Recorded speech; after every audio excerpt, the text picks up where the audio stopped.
Assalamualaikum warahmatullahi wabarakatuh. Perkenalkan, nama saya Nisrina Mahfudah Hamidah dengan NIM 2207026069 dari Gizi 2C. Di sini saya akan mempresentasikan anatomi fisiologi sistem penginderaan, yaitu indera pendengaran. Telinga sebagai indera pendengaran manusia. Telinga merupakan sebuah organ yang mampu mendeteksi atau mengenal suara dan juga banyak berperan dalam keseimbangan dan posisi tubuh. Telinga terbuat dari daging dan tulang rawan yang bentuknya mirip dengan rumah siput. Telinga berjumlah sepasang, satu sama lainnya terletak simetris pada bagian yang berlawanan di kepala untuk menjaga keseimbangan dan lokalisasi suara. Suara adalah bentuk energi yang melewati udara, air, atau benda lainnya dalam sebuah gelombang A. Kemudian, fungsi sistem pendengaran. Yang pertama, mendengarkan, di mana ini menangkap dan mengubah bunyi berupa energi mekanis menjadi energi elektris secara efisien dan diteruskan ke otak untuk disadari dan dimengerti.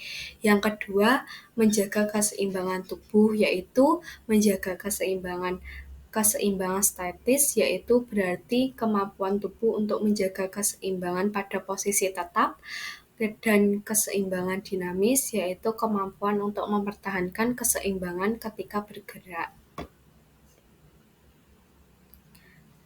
Dalam sistem pendengaran, terdapat saraf pendengaran, yaitu yang pertama,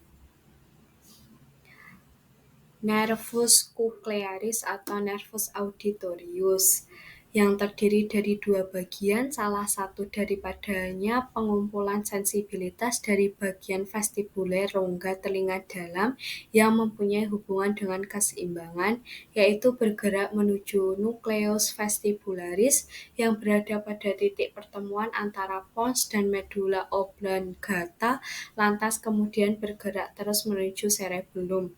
Yang kedua, bagian cochlearis pada nervus auditorius adalah saraf pendengar yang sebenarnya.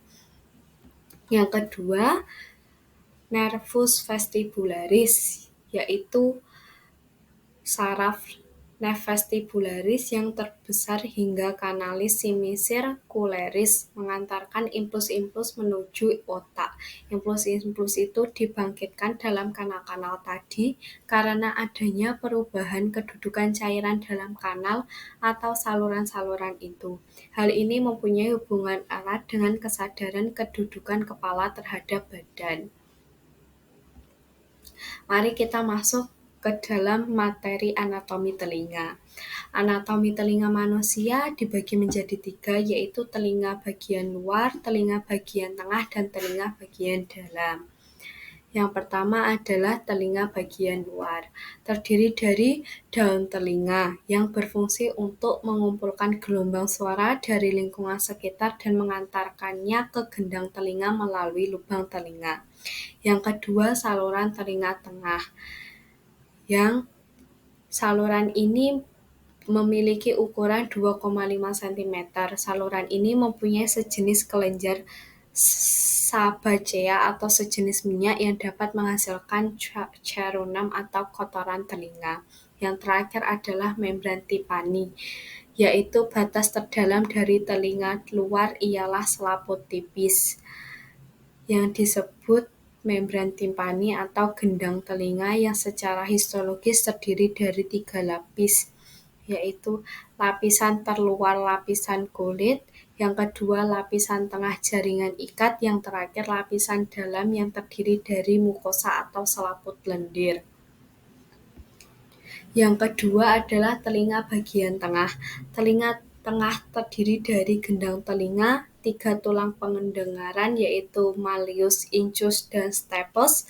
Kemudian terdapat rongga telinga tengah, dan yang terakhir saluran tuba eustachius atau saluran yang menghubungkan telinga tengah dan rongga di belakang hidung.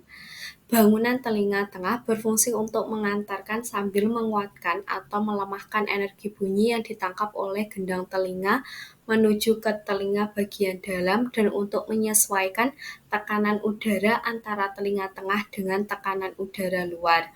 yaitu dalam fungsi tuba Eustachius. Dan yang terakhir adalah telinga bagian dalam. Rongga telinga dalam dibatasi sekelilingnya oleh tulang temporal atau pars petrosa.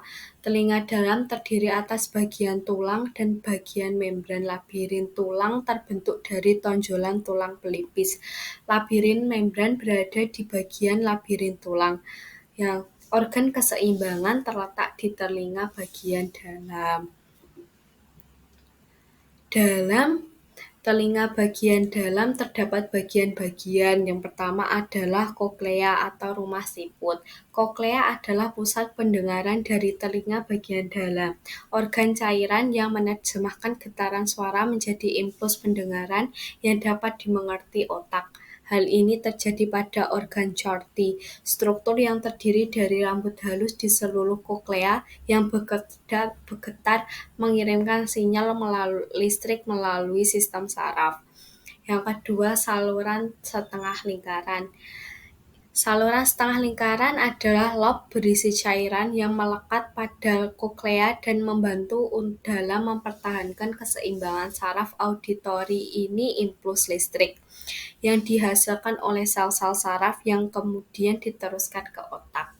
Yang terakhir adalah bagian tingkap jorong dan tingkap bulat, merupakan membran yang terdapat pada pangkal saluran rambut rumah siput atau koklea. Tingkap jorong merupakan membran berbentuk oval yang berhubungan dengan tulang sangurdi, sedangkan tingkap bundar merupakan membran berbentuk bundar atau bulat.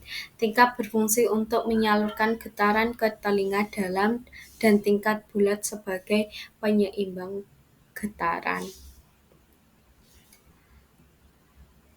Mari kita masuk dalam urutan proses terdengarnya bunyi.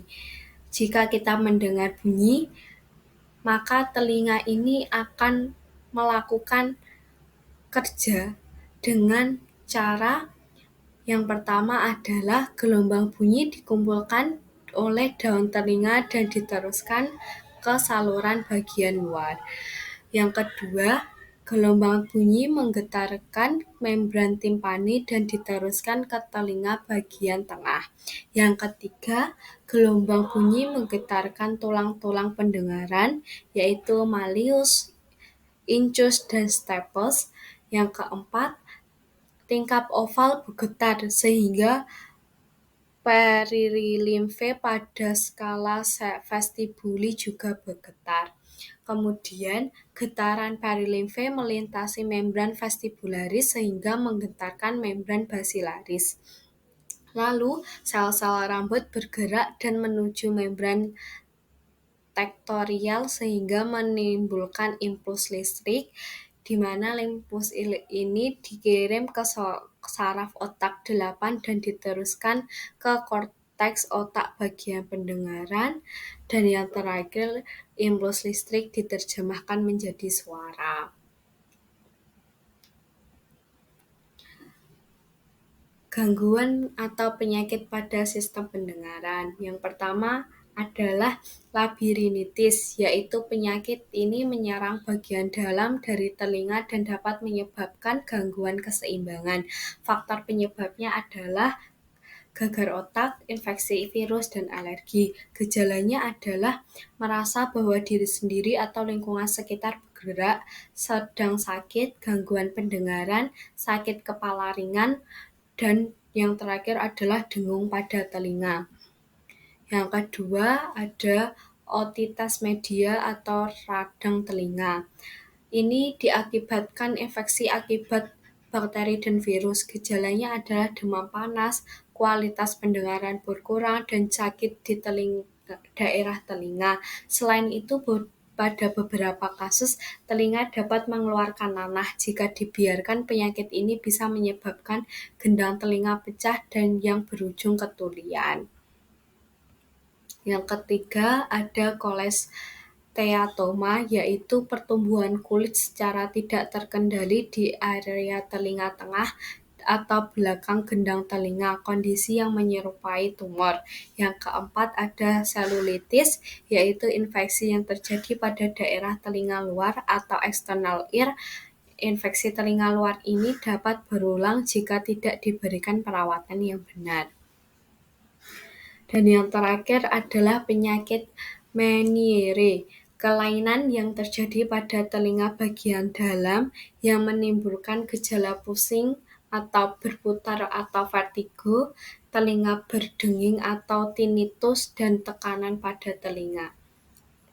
Penyakit Meniere juga bisa menyebabkan kehilangan kemampuan pendengaran yang hilang timbul, yang berujung pada tuli permanen.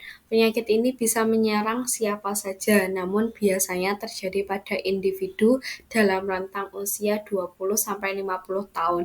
Penyebabnya adalah kelebihan cairan pada bagian dalam telinga, gangguan sistem kekebalan tubuh, infeksi virus, cedera kepala, migrain, dan alergi.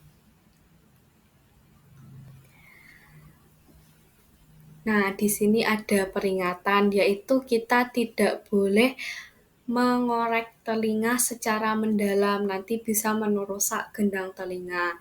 Dan yang kedua, kita tidak boleh menggunakan headset atau earphone yang terdengar dengan keras, sehingga kalau keras-keras nanti bisa saja menyebabkan gendang telinga kita juga rusak. Jadi sebaiknya kita menghindari hal-hal tersebut. Sekian presentasi dari saya. Bila ada kurangnya mohon maaf. Sekian. Wassalamualaikum warahmatullahi wabarakatuh.